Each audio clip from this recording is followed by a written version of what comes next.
Yo, assalamualaikum. Sinkronisasi sistem tenaga listrik. Ketika mendorong mobil mogok sendirian akan terasa sangat berat, tetapi apabila ada teman yang membantu mendorong, akan diperoleh tenaga yang bertambah besar dengan syarat arah dorong dan waktunya bersamaan. Demikian juga dengan sumber listrik. Apabila sumber listrik yang dipakai diperkirakan kurang dapat diatasi dengan menggabungkan dari sumber lain, menggabungkan dua sumber listrik yang berbeda akan menghasilkan sumber listrik yang lebih besar, dan itulah yang disebut dengan sinkronisasi tenaga listrik. Jika dua sistem tegangan bolak-balik atau AC akan diparalel, terdapat beberapa persyaratan yang harus dipenuhi.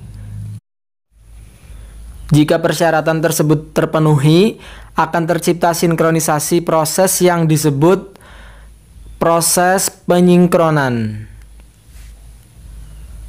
Persyaratan sinkronisasi tenaga listrik. Sinkronisasi antar sumber listrik dapat dilakukan jika memenuhi hal-hal sebagai berikut.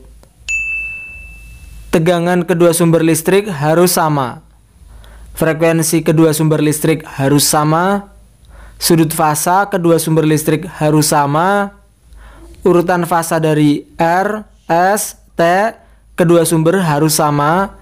Dan bentuk gelombang kedua sumber listrik harus sama. Urutan fasa dan bentuk gelombang merupakan konstanta yang berkaitan dengan rancang bangun dan operasinya tidak terdapat dikontrol. Sementara tiga kondisi lainnya harus dikontrol agar tegangan, frekuensi, dan sudut fasanya sama sebelum kedua sumber listrik dihubungkan. Jenis sinkronisasi.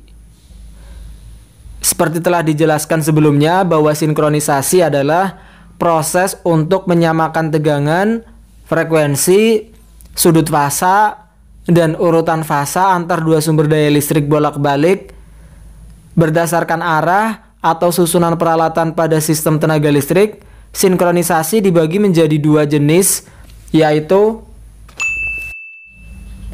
sinkronisasi maju atau forward synchronization. Sinkronisasi maju adalah proses sinkronisasi generator ke dalam sistem atau busbar. Yang kedua, sinkronisasi terbalik atau reverse synchronization atau backward synchronization. Sinkronisasi terbalik biasanya terjadi pada sistem tenaga listrik di suatu pabrik.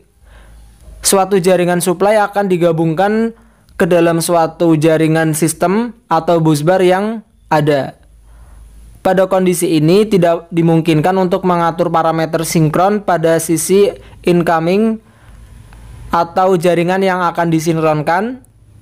Hal yang terpenting, circuit breaker dari beban-beban pada jaringan supply atau grid supply dalam keadaan terbuka. Dalam proses sinkronisasi, secara umum yang sering ditemui adalah sinkron antara genset dan genset, baik yang memiliki kapasitas sama ataupun berbeda. Sinkronisasi antara trafo yang satu dengan trafo yang lainnya juga dapat disinkronkan, tetapi tetap harus mengacu pada syarat-syarat tertentu. Demikian juga sinkronisasi antara genset dengan PLN. Komponen sinkronisasi. Pelaksanaan proses sinkronisasi sumber listrik tentunya membutuhkan beberapa komponen agar proses dapat berjalan. Berikut komponen-komponen untuk melaksanakan proses sinkronisasi listrik. Miniatur circuit breaker atau MCB adalah sebuah komponen listrik yang berguna untuk mengamankan beban lebih atau hubung singkat yang disebabkan oleh lonjakan listrik yang disengaja maupun tidak disengaja. Memahami MCB 3 fasa. Suatu komponen listrik untuk mengamankan beban berlebih atau overload dan hubung singkat atau short circuit yang instalasinya menggunakan 3 fasa yaitu R, S, dan T